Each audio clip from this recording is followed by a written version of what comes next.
Hello everyone, welcome to the student ALP CBT 2 के last 40 days के target series में आज हम लोग टारगेट 3 का डिस्कशन करेंगे। इससे पहले हम लोगों ने जो टारगेट 2 दिया हुआ था वो चैनल पे भी अवेलेबल है, आपको मिल जाएगा। और इसका डिस्कशन जो है इसके लेकर के एप्लीकेशन में भी ये अपलोड कर दिया गया है और ये पीडीएफ भी आपको वहीं पे वीडियो के नीचे आपको देखने को वहीं एप्लीकेशन में मिल जाएगा। आज हम लोग टारगेट 3 को कवर करेंगे और कुछ और भी जो इम्पोर्टेंट बातें हैं वो मैं आपको यहाँ पे बताऊँगा, जो बहुत ही ज़रूरी है आपकी तैयारी के लिए। क्योंकि जैसे जैसे टारगेट कंप्लीट होते हैं और ग्रुप डिस्कशन में जब हम लोग लाइव ग्रुप डिस्कशन करते हैं, जो लोग हमारे बैचेस से जुड़े हुए हैं उसमें भी कई चीज़ें निकल के आती हैं और मुझे पता चलता है कि कहाँ आपकी समस्या आ रही है। तो उस पर भी हम एक दो पॉइंट इस वीडियो में कवर करने वाले हैं, तो ये वीडियो ज़रूर लास्ट तक देखिएगा। और अगर आप हमारे टारगेट सीरीज से जुड़ना चाहते हैं तो आप जितना जल्दी ज्वाइन हो जाएंगे और हमारे टारगेट को फॉलो करना शुरू कर देंगे तो आपका रिवीजन जो है एलपी सीबीटी 2 एग्ज़ाम को लेकर के समय से पहले आपका हो जाएगा। और हमारे एप्लीकेशन पे आज हम लोग पार्ट ए का तीसरा टेस्ट, फुल टेस्ट अपलोड करने वाले हैं, जो आप लोग मोबाइल पे भी दे सकते हैं और आप लोग कंप्यूटर पे भी आप दे सकते हैं। कंप्यूटर वाला लिंक जो है मैं उसी एप्लीकेशन में, जो हमारा क्लोज ग्रुप है उसमें मैं लिंक आपको दे दूंगा, जिससे आप कंप्यूटर पे भी लॉगिन करके अपना टेस्ट दे सकते हैं। जिस तरह से हम लोगों ने टारगेट 2 को शुरू किया हुआ था, जो 4, 5 और 6 डे का था, मतलब जो भी हम लोग टारगेट देते हैं ये 3 दिन के अंदर आपको कवर करना होता है। और हमारा टारगेट है कि कम से कम 7 से 8 टारगेट में, हमारा मोटिव है कि 10 टारगेट देना, लेकिन हम कोशिश कर रहे हैं कि 7 से 8 टारगेट में ही आपका पूरा जो सिलेबस है सीबीटी 2 का वो एक बार अच्छे से रिवाइज हो जाए, कवर हो जाए। अब ये एक डिसिप्लिन वे में तैयारी करने के लिए आपका टाइम टेबल है, एक तरह से समझिए किस चीज़ों को कैसे पढ़ना है, कैसे कवर करना है।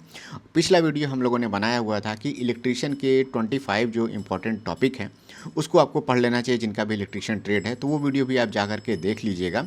एप्लीकेशन में भी इसका पीडीएफ दे दूंगा, जो इंपॉर्टेंट टॉपिक है उसका एप्लीकेशन में पीडीएफ मिल जाएगा।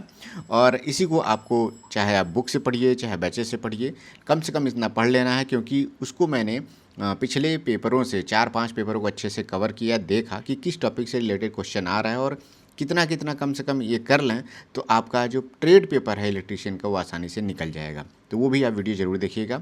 टारगेट 3 में आपको क्या करना है, सबसे पहला जो टास्क है, जो कि हर वीडियो में बताया भी गया है, कि कम से कम आपको 8 घंटे पढ़ने हैं। अगर आप 8 घंटे की पढ़ाई लगातार अब तक करना शुरू कर दिए होंगे और आपका रेगुलर मेंटेन हो गया होगा, तो अब इस 8 घंटे को आपको 10 घंटे तक ले जाना है। ये काम आप करिएगा और बहुत ज़रूरी है इसको ऊपर ले जाना। कई लड़के होंगे जो अभी भी 10 घंटे पढ़ रहे होंगे, उसमें हो सकता है कि 1 आध 2 घंटे वो अपने दोस्तों के साथ, फ्रेंड्स लोगों के साथ वो डिस्कशन करते होंगे। डिस्कशन भी बहुत अच्छी चीज़ है। द स्टूडेंट का जो क्लोज ग्रुप है, जो लोग हमारे बैचेस से जुड़े हुए हैं, उनका एक अलग से जो ग्रुप है उसमें भी लोग डिस्कशन करते हैं। लेकिन देखिए, जितने भी लोग ज्वाइन होते हैं, कोई ज़रूरी नहीं है कि सभी लोग सीरियस हों, क्योंकि बैच की प्राइस ही ऐसी है कि हर लोग ज्वाइन हो सकते हैं आसानी से। लेकिन उसमें से जो सीरियस लड़कों की संख्या है उनके चैट से ही पता चल जाता है। कई बार मैं देखता हूँ कि बहुत ही कम ऐसे लोग होते हैं कि जो बिना टॉपिक पे बातें करते हैं और कभी कभी आपस में उन लोग का विवाद भी हो जाता है। तो ऐसा आप लोगों को नहीं करना चाहिए। कोशिश करना चाहिए कि जब ज़रूरी हो तभी चैट बॉक्स ओपन करिए, नहीं तो उसको साइलेंट रखिए। और जो भी मैं वहाँ पे इन्फॉर्मेशन दे रहा हूँ, चाहे ग्रुप कॉल का इन्फॉर्मेशन दे रहा हूँ, वो सब मैं वहाँ पे पिन कर देता हूँ, जिससे आपको इन्फॉर्मेशन वहाँ पे मिल जाती है। तो इसका भी आपको ध्यान देना है। तो 8 घंटे से जितने भी लोग पढ़ाई कर रहे होंगे उनको अब अपना पढ़ाई जो है 10 घंटे की तरफ बढ़ाना है। ये आप टारगेट 3 से आपको शुरू करना है। दूसरा हमारा जो टास्क है रिवीजन का, रिवीजन तो आपको बिल्कुल करना है। हर दिन मैंने कहा था कि कम से कम 3 घंटे आपको रिवीजन करना है। 3 से 4 घंटे मॉर्निंग में ही आप रिवाइज करिए, क्योंकि मॉर्निंग टाइम में कुछ नया पढ़ने आप नहीं बैठ पाते हैं। और जब भी आप जगिए, जो भी आपके पास नोट्स है आपके बगल में रखा हुआ है, तुरंत उसको ओपन करके पढ़ना, देखना शुरू कर दीजिए कि कल मैंने ये चीज़ें पढ़ी हैं। और इसको समझना कैसे है कि आपके पास टारगेट 2 है और आपको पता है कि जैसे पिछले में हमने टाइम एंड वर्क देखा था, पाइप एंड सिस्टम देखा था, बेसिक इलेक्ट्रिसिटी के क्वेश्चन करने के लिए कहे थे। तो जो भी चीज़ें आपने नोट्स में चाहे बुक्स से करी हैं उसको आपको क्या करना है, बस एक बार रिवाइज कर लेना है, कि जैसे ये हो कि हमारा पिछला टारगेट भी एक तरह से रिवीजन भी चल रहा है, जो कि हम 3 घंटा डेली कह रहे हैं, और हमारा अगला टारगेट जो अभी करंट में है इसको हम कवर भी कर रहे हैं। तो टारगेट का भी रिवीजन इसी बीच में आपका होता रह रहा है। ये बहुत अच्छी बात है जो मैंने कहा इसको करने के लिए। तीसरा हमारा पॉइंट ये है कि पिछले 2 टारगेट से हमने कहा था कि CBT 1 2025 के कम से कम 4-4 पेपर आप हर 3 दिन पे करते रहना है आपको। मतलब 4 पेपर करने के लिए कहा था, तो अब लगभग जिनके 8-10 पेपर हो चुके हैं उनको आइडिया लग गया है कि CBT 1 में किस तरह के क्वेश्चन आए हैं। हालाँकि उनको अपने पेपर का तो आइडिया है ही कि उनको मैथमेटिक्स और रीजनिंग के कठिन क्वेश्चन देखने को मिले थे और उन्होंने अच्छा स्कोर किया, तभी उनका CBT 1 क्लियर हुआ है। लेकिन मैं चाह रहा था कि केवल अपने पेपर का ही एनालिसिस ना करके और भी जो पेपर थे 6-7-8 पेपर थे उनको भी आप अच्छे से एनालाइज कर लीजिए। जितने भी लोगों ने ये काम किया है बहुत ही फ़ायदा रहने वाला है आपका CBT 2 में, और जो लोग अभी भी ये काम नहीं किए हैं वो कर लीजिएगा। लेकिन टारगेट 3 से मतलब इस टारगेट में हमें ये काम नहीं करना है, अब इसको रोकना है। इसकी जगह पे हमें सिलेबस पे अब और जल्दी से ध्यान देना और ज़्यादा टाइम देना है। मैथमेटिक्स में हमने इस 3 दिन में टारगेट दिया हुआ है ट्रिग्नोमेट्री, हाइट एंड डिस्टेंस और रेशियो एंड प्रोपोर्शन। देखिए कई लोग हैं जो ग्रुप कॉल में हमसे पूछ रहे थे कि ये 3 दिन में कवर नहीं हो पाएगा। देखिए हम बहुत पहले वीकली टारगेट भी जब देते थे तो वो हम इतना देते थे कि आप चाहे तो 3 से 4 दिन 5 दिन में कवर कर लेते, वहाँ पे हम कम टारगेट देते थे। कई लोग कहते थे और थोड़ा टारगेट बढ़ाइए, तो मैं कहता था कि अगर डेली आप इतना कम से कम करते जाएंगे तो समय से पहले आपका सिलेबस कंप्लीट हो जाएगा। आप अचानक से अपने ऊपर बर्डन मत लाइए। लेकिन आप समझिए कि अब रिवीजन करना है, समय कम बचा हुआ है, 1 महीने का टाइम बचा हुआ है। जितना ज़्यादा आप अच्छे से पढ़ोगे आपके टारगेट कम से कम 85 के आसपास का होना चाहिए कि मेरा किसी भी तरह से मैथमेटिक्स का क्वेश्चन छूटे ना, और हर पोर्शन में आपको कम से कम 90% से ऊपर का स्कोर करना होगा, जो कि मैथमेटिक्स, रीजनिंग और BSc में ज़्यादा से ज़्यादा स्कोर करना होगा। क्योंकि IT लिटरेसी के क्वेश्चन छूट सकते हैं, इन्वायरमेंट में कठिन क्वेश्चन दे देगा तो छूट सकते हैं। तो ये जो क्वेश्चंस हैं इसका एरिया बहुत बड़ा है, तो इसमें से क्वेश्चन छूटेंगे। लेकिन जहाँ पे आप क्वेश्चन को अपने श्योर कर सकते हैं और एक्यूरेसी बना सकते हैं, क्वेश्चन गलत ना हो, निगेटिव को कम कर सकते हैं, वो जो पोर्शन है मैथमेटिक्स है, रीजनिंग है, इन सब पोर्शन पे आपको ध्यान देना है, प्रैक्टिस करनी है। ट्रिग्नोमेट्री में मैंने कहा कि 60+ क्वेश्चन आपको करना है। 60+ क्वेश्चन में कोशिश करना है कि कम से कम 12 से 15 तरह के टाइप के क्वेश्चन आपको इसमें देखने हैं। एकदम ध्यान से आप सुनिएगा ये बात, एक टाइप से 3 से लेकर के 4 क्वेश्चन से ज़्यादा प्रैक्टिस मत करिएगा, ये आप ध्यान दीजिएगा। कई लोग होते हैं जिनका मतलब एडवांस मैथ उतना स्ट्रांग नहीं होता है, तो अभी भी टाइम है। आप चाहे तो ट्रिग्नोमेट्री के कम से कम 6 से 7 घंटे की क्लासेस जो है अलग अलग टॉपिक के आप देख सकते हैं, जिसमें बेसिक क्लासेस जो होते हैं उसको आप मत देखिए, क्योंकि मैं इतना मान के चल रहा हूँ कि उतना तो आपको आता ही है ट्रिग्नोमेट्री का बेसिक। लेकिन कुछ डिफ़िकल्ट क्वेश्चन जो होते हैं उसकी क्लासेस आप देख लीजिए, और जो भी आपके पास PYQ की बुक होगा, चाहे यूथ का हो, किरण का हो, SPD का हो, उसमें आप अगर ये चैप्टर खोलेंगे तो उसमें अलग अलग टाइप के क्वेश्चंस होंगे, और हर टाइप से 2-4 क्वेश्चन की प्रैक्टिस करिएगा। अगर उसमें से लगता है 12 से 15 टाइप के क्वेश्चन आप कर रहे हैं, और हो सकता है इसमें से 4 से 5 टाइप के ऐसे क्वेश्चन हों जो आपको फंस रहे हों, तो उसमें से 2-2, 3-3 क्वेश्चन और बढ़ा लीजिएगा। अगर आपने नोट्स नहीं बनाया है, नोट करके नहीं रखा है, तो इनमें से जो कठिन टाइप के क्वेश्चन हैं उसमें से 2-2 क्वेश्चन को सॉल्व करके अच्छे से अपने नोट्स में लिख लीजिएगा, क्योंकि लास्ट टाइम पे इसको फिर से आपको रिवाइज करना है, वो जो कि मैं बताऊँगा। ये काम बिल्कुल आप ध्यान दीजिएगा, क्योंकि आसान क्वेश्चन तो आपसे हो जा रहे हैं, अगर कठिन में से कोई एक क्वेश्चन भी अगर आ गया तो आपका छूटे ना, ये आपको ध्यान देना है। नेक्स्ट हमारा हाइट एंड डिस्टेंस। ट्रिग्नोमेट्री से थोड़ा सा आसान है ये। रेलवे में SSC या फिर इस तरह के लेवल के क्वेश्चन उतना डिफ़िकल्ट नहीं बनते हैं, बेसिक कॉन्सेप्ट पे क्वेश्चन बन जाते हैं। तो हाइट एंड डिस्टेंस पे भी अगर आप 20-30 क्वेश्चन कर लेते हैं तो आपका काम हो जाएगा। इसमें tan थीटा और cot थीटा का यूज ज़्यादातर होता है, तो इस फॉर्मूले का यूज करना, और जो डिग्री पे क्या वैल्यू है, tan 0 अंश का मान क्या होगा, 30 डिग्री का मान क्या होगा, 45 का, ये सब आपको याद होना चाहिए। कई लोग इसको लिखने का तरीका भी शॉर्ट ट्रिक के माध्यम से बना लेते हैं, चार्ट बनाने की कोशिश करते हैं। ठीक है, घर पे आप चार्ट बनाइए, वो अलग बात है, लेकिन वहाँ पे जैसे ही क्वेश्चंस में वैल्यू आए कि tan 45 डिग्री का मान क्या होगा, तुरंत आपको याद होना चाहिए, सोचने की ज़रूरत ना पड़े, इस पर इतना प्रैक्टिस आपको करना है। नेक्स्ट हमारा रेशियो एंड प्रोपोर्शन। अर्थमेटिक का भी एक चैप्टर हमने इसमें इंक्लूड किया हुआ है, जिसमें से आपको 30 से 40 क्वेश्चन करने हैं। इससे कम में भी करेंगे तो आपका काम हो जाएगा। ये बहुत ही ईजी चैप्टर होता है, लगभग कुछ क्वेश्चन के कॉन्सेप्ट इसमें परसेंटेज से भी मिलते जुलते हैं। नेक्स्ट हमारा बेसिक साइंस और इंजीनियरिंग ड्राइंग है, जिसमें आपको इंजीनियरिंग ड्राइंग आपको पढ़ने हैं। इंजीनियरिंग ड्राइंग में इसमें न्यूमेरिकल तो नहीं है, आपको थियरी कम से कम 50 नहीं, कम से कम इसमें 100 से लेकर के 150 150 क्वेश्चन के न्यूमेरिकल थियरी का प्रैक्टिस करना, ऑब्जेक्टिव क्वेश्चन का, जो भी आपके पास बुक होगी। सबसे पहले ऑब्जेक्टिव की तो प्रैक्टिस करिएगा ही करिएगा, वो बुक में जो भी दिया होगा, चाहे इसके झा की आपने बुक लिया हो, यूथ का आपने बुक लिया हो, जो भी बुक लिया हो आपने। लेकिन उसमें जो थियरी वाला पोर्शन है उसको भी थोड़ा एक बार पढ़िएगा। और इंजीनियरिंग ड्राइंग अगर किसी को कोई प्रोजेक्शन वाला पोर्शन है नहीं समझ में आ रहा है तो अभी टाइम है, आप वीडियो लेक्चर ज़रूर इसका फॉलो कर लीजिए, इसको देख लीजिए। अल्टीमेट क्लासेस करके एक चैनल था, तो उसको आप जा कर के फॉलो कर सकते हैं। उनके बहुत पुराने जो वीडियो हैं 2018-19 की वैकेंसी के समय जो उन्होंने बनाया हुआ था, उसमें उनका कॉन्सेप्ट बहुत अच्छा है, तो आप उसको जा कर के एक बार देख सकते हैं। आईटी लिटरेसी, ये इस पर देखिए कोई वीडियो लेक्चर ऐसा मुझे नहीं लगता है देखने की ज़्यादा ज़रूरत पड़ती है। इस पर जितना ज़्यादा आप क्वेश्चन की प्रैक्टिस करेंगे उतना आपके लिए फ़ायदेमंद होगा। लगभग मैंने 600-700 क्वेश्चन के आसपास में मैंने टेस्ट जो है क्वेश्चन के माध्यम से एप्लीकेशन में अपलोड किया है। तो फ्री टाइम में अगर आप बैचेज में जुड़े हैं तो आईटी लिटरेसी वाला फ़ोल्डर खोलिए, मॉक टेस्ट के अंदर आईटी लिटरेसी का एक एक टेस्ट को बार बार आप देते रहिए। कम से कम तीन बार तक आप वहाँ पे प्रैक्टिस कर सकते हैं हर टेस्ट को। तो खाली टाइम है, आप कुछ काम नहीं कर रहे हैं, मोबाइल चला रहे हैं, तो उसमें आप आईटी लिटरेसी का फ़ोल्डर खोल करके आप प्रैक्टिस करते रहिए। ये काम हमने वहाँ पे किया हुआ है। अगर आपके पास बुक है तो आप बुक से भी ऑब्जेक्टिव क्वेश्चन का प्रैक्टिस कर सकते हैं, लेकिन फ्री टाइम में मैंने वहाँ पे सफिशिएंट क्वेश्चन डाला भी है वहाँ पे।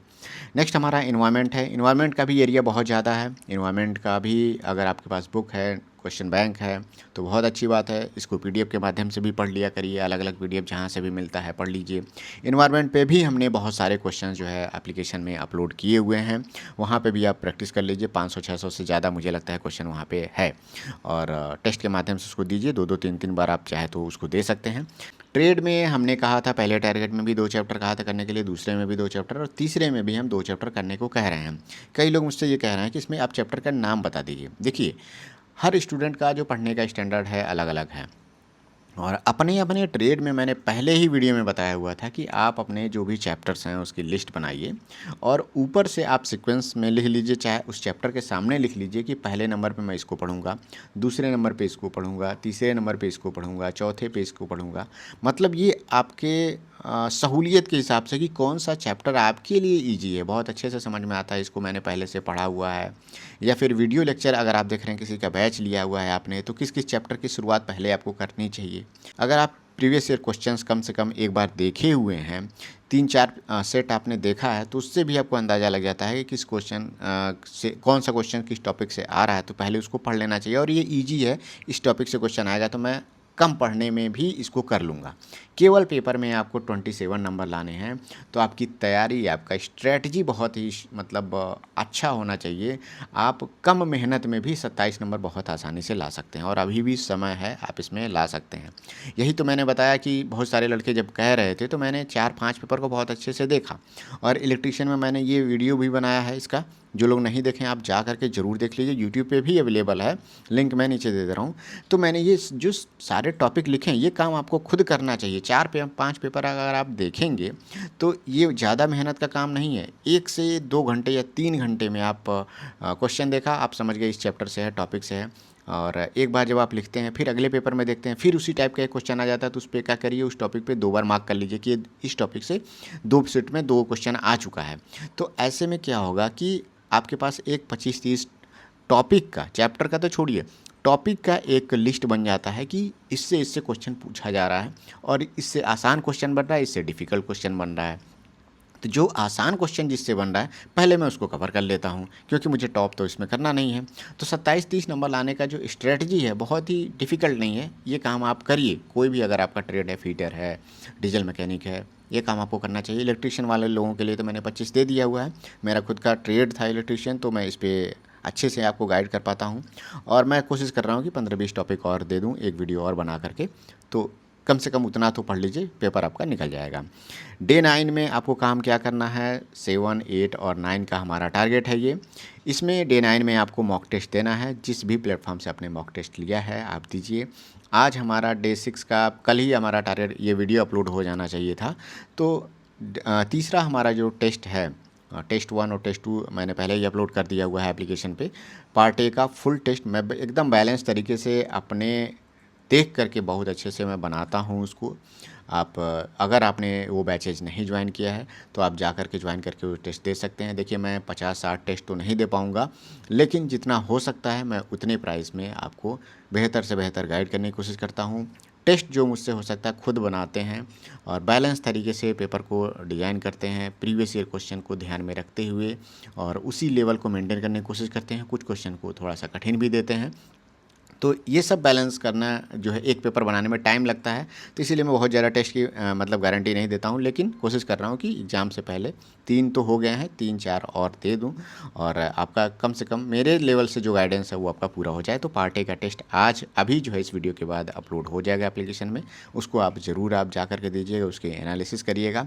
मेरे टेस्ट पेपर में सोल्यूशन नहीं मिलेगा आपको, ये इसलिए है कि मैं चाहता हूँ कि जो हमारे प्लेटफॉर्म पे आप टेस्ट दीजिए उसका सलूशन खुद ढूंढिए। अगर आप 100 क्वेश्चन का पेपर दे रहे हैं तो आपके 70, 75, 72 नंबर जो आ रहे हैं, 60, 65, 30, 40 जो क्वेश्चन आपके गलत हो रहे हैं या नहीं आ रहे हैं, आप गूगल देखिए, बुक्स देखिए, ग्रुप में आप चाहे तो उसका डिस्कशन करिए। इससे आपको फ़ायदा ये होगा कि एक क्वेश्चन के पीछे आप 4, 5, 6 क्वेश्चन की मेहनत खुद करते हैं, तब जो है आपका वो टॉपिक अच्छे से स्ट्रांग होता है और अगले पेपर में आपका गलत नहीं होता है। तो ये सोल्यूशन न देने के पीछे मेरा मोटिव यही है। बाकी सोल्यूशन वाले टेस्ट तो आपके पास बहुत सारे होंगे भी, तो आप वहाँ से सोल्यूशन वाला टेस्ट दे सकते हैं। तो डे 6 में जो मैंने बताया मॉक टेस्ट देना है आपको। मार्क्स जो है आज आप अगर हमारे प्लेटफॉर्म पे देंगे तो इसका मार्क्स जो है आप कमेंट में बताइएगा, नहीं तो अगर आपने डे 6 में किसी अदर प्लेटफॉर्म से मॉक दिया हुआ है तो उसका जो है नंबर आप ज़रूर बताइए, पार्ट ए और पार्ट बी का। तो सेक्शनल टेस्ट भी अगर आप चाहें तो जो जिस दिन आप गैप कर रहे हैं तो 20-25 क्वेश्चन का सेक्शनल टेस्ट भी आप लगा सकते हैं। बैचेज और बुक्स के बारे में तो ये देखिए बहुत पहले ही बताया जा चुका है, द स्टूडेंट भी पहले पे पढ़ा हुआ है, तो ये ग्रुप डिस्कशन में भी थोड़ा बहुत डिस्कस हो जाता है। ये अब डिस्कस करने का कोई इतना ज़्यादा फ़ायदा भी नहीं है, क्योंकि अगर जो लड़का इतना सीरियस नहीं है, उसे पता ही नहीं है बुक्स कहाँ से लेना, बुक्स कौन सी लेनी है, बैचेज क्या लेना है, तो उसको मैं अब जीरो से नहीं गाइड कर पाऊँगा। मैं जेन्युइन बात बता रहा हूँ। इसके लिए आपको बहुत पहले से जुड़ना चाहिए। नेक्स्ट हमारा इंपॉर्टेंट डे 9 पर आपका ग्रुप कॉल होगा और आज डे 6 का जो दूसरा टारगेट है उसका ग्रुप कॉल आज हम लोग रखेंगे। कोशिश कर रहे हैं कि आज रात में ही रहेगा, तो जो लोग भी हमारे गाइडेंस बैच में जुड़ना चाहते हैं आप जा कर के जुड़ जाइए। अभी जो प्राइस है उसकी 59 रुपये है और ये प्राइस जो है बढ़ जाएगी, इंक्रीज होकर। इससे पहले 49 रुपये का कुछ दिन 2 दिन के लिए ऑफ़र था। जो लोग नहीं ले पाए हैं, छूट गए हैं, उनके लिए मैंने टाइम एक्सटेंड भी किया हुआ था, लेकिन अभी मैंने केवल इसमें 10 रुपये का ही इंक्रीज़ किया है। 59 में अगर आपको लेना है तो आप ले सकते हैं, नहीं तो ये 79 प्लस इसका चला जाएगा। सभी लोगों की तैयारी बेहतर चल रही होगी उम्मीद करते हैं, और मेहनत करिए अच्छे से। CBT 2 में आपको पता ही है CBT 1 का कैसे कट ऑफ गया हुआ है, क्या रिजल्ट गया हुआ है, तो उसी हिसाब से आपको मेहनत करना है। चैट्स में, अदर वीडियोज़ में, रील्स में टाइम अगर आपका बर्बाद हो रहा है तो आप उसको कंट्रोल करिए, चाहे तो आप अनइंस्टॉल भी कर सकते हैं, उससे कोई फ़ायदा नहीं होने वाला है। केवल 1 महीने आप अगर अपने आप को थोड़ा सा कंट्रोल या डिसिप्लिन कर देंगे तो आपका नंबर जो है हर एक पेपर में 4 नंबर, 5 नंबर, 6 नंबर अच्छे से बढ़ जाएगा। मिलते हैं नेक्स्ट वीडियो में, और आज के जो हमारे बैचेज में जुड़े हुए हैं उनके लिए ग्रुप कॉल रहेगी, तो ग्रुप कॉल में भी आपसे बातें होंगी। Thank you, all the best.